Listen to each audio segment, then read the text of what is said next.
Hello, I'm Bernard Hickey from interest.co.nz and welcome to a special opinion piece on why I think there are 11 reasons why we need a new government.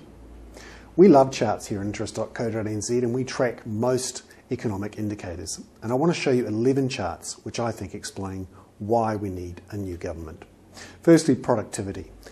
Productivity growth has been falling since about 2000. This is a key factor driving per capita incomes. It needs to grow before we can grow per capita incomes. This help explains this next chart on average annual earnings in New Zealand versus Australia and the gap there is there. That gap has been widening over the last couple of years as the Australian economy has grown quickly, and ours has grown quickly too, but not quite as quickly.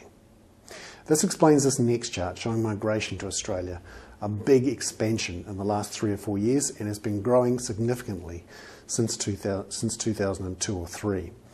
It's obviously because Australia is more attractive. Public sector staffing levels here, they are one of the reasons for this drop-off in productivity.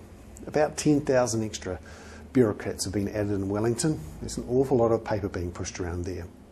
Some of it is forcing local governments to increase their fees and charges, and we can see here rates and charges growth has been between 8 and 10% for the last 4 or 5 years.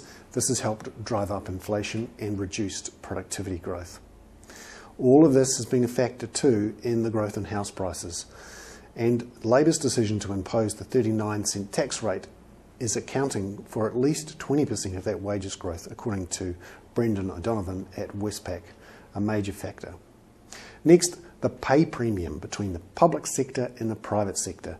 Started out in about 2003 at about $4 an hour. It's now up to $7 an hour.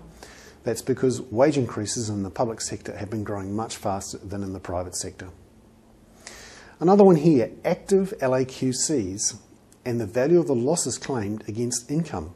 This is all about the housing sector and what's happened there. We've seen growth from just over $500 million to nearly $2 billion in the last 5 years. That's part of the housing boom. This chart here shows, again, the tax burden in New Zealand versus in Australia and how many days it takes to pay off your tax bill. It's been rising fast in New Zealand since 1999. Australia's has been flat. That makes Australia more attractive. We need to change that.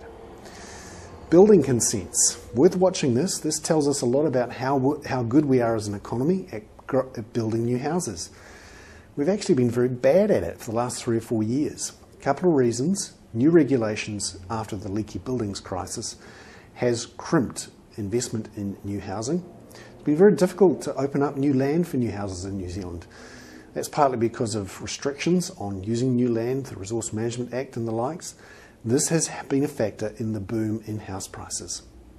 And finally, and one that we don't normally look at interest.co.nz, violent crime. It has been rising fast since 2000. And it's not just because more battered women are telling the police about it.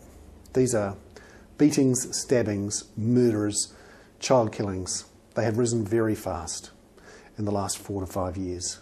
Yet we've spent so much money on child, youth and family, health, education, social welfare, justice, the prisons.